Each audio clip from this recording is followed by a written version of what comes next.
Les essentiels du bassin, depuis le port de la Rosse, depuis même la cabane 244, avec Frédéric Lamotte, l'artiste photographe qui rend l'invisible visible. Bonjour Frédéric. Bonjour Rémi. Alors effectivement, on se connaît depuis quelques années.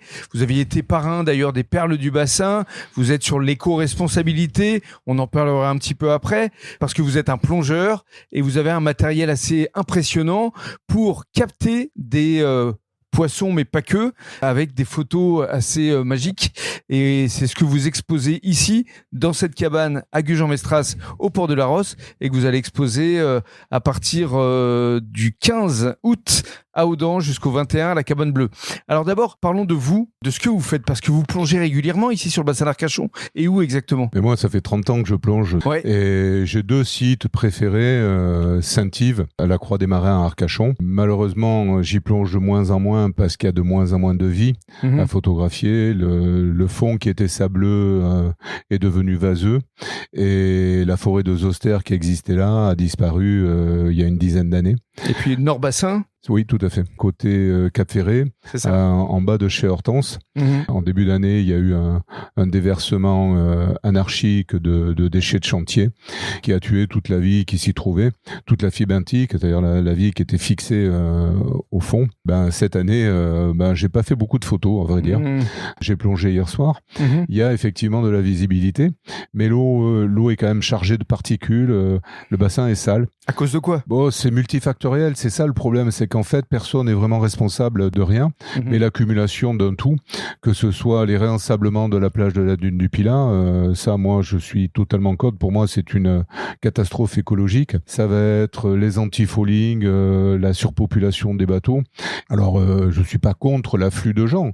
Le tout, c'est que, plutôt que de chercher des touristes à tout va, d'avoir un tourisme un peu plus écologique, responsable, et responsabiliser.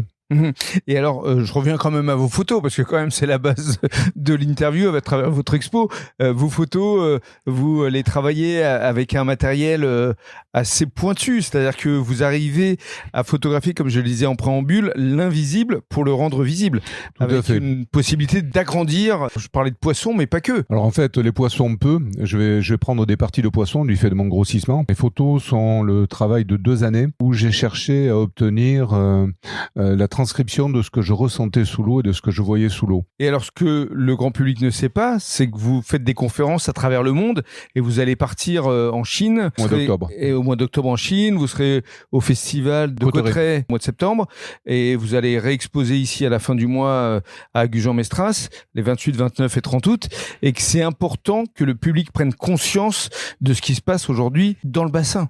Oui, parce qu'en fait, moi, ce qui me surprend beaucoup, c'est que nos institutions qui sont en charge d'informer les gens et de faire connaître la biodiversité et de la préserver, tout comme le musée d'histoire naturelle de Bordeaux, par exemple, qui m'a fermé ses portes. Je suis étonné parce que quand j'expose, je vois des gens même des natifs du bassin, qui ne savent pas qu'il y a cette vie-là sous l'eau. Et c'est quand même assez étonnant. En fait, ça a été la genèse de mon travail, c'est de dire, mais comment ça se fait qu'avec tout ce qui existe, d'institutions, d'associations, que les gens soient pas informés et qui ne sait pas, en fait, ne respecte pas, ne protège pas. Votre travail, il est à la fois artistique à travers vos photos, mais surtout pédagogique. C'est ça l'important. Les deux vont ensemble. Exactement. Je pense que l'art a aussi cette faculté. Oui, et puis ce devoir d'informer, de former et de faire connaître. Merci beaucoup Frédéric Lamotte. Merci Rémi.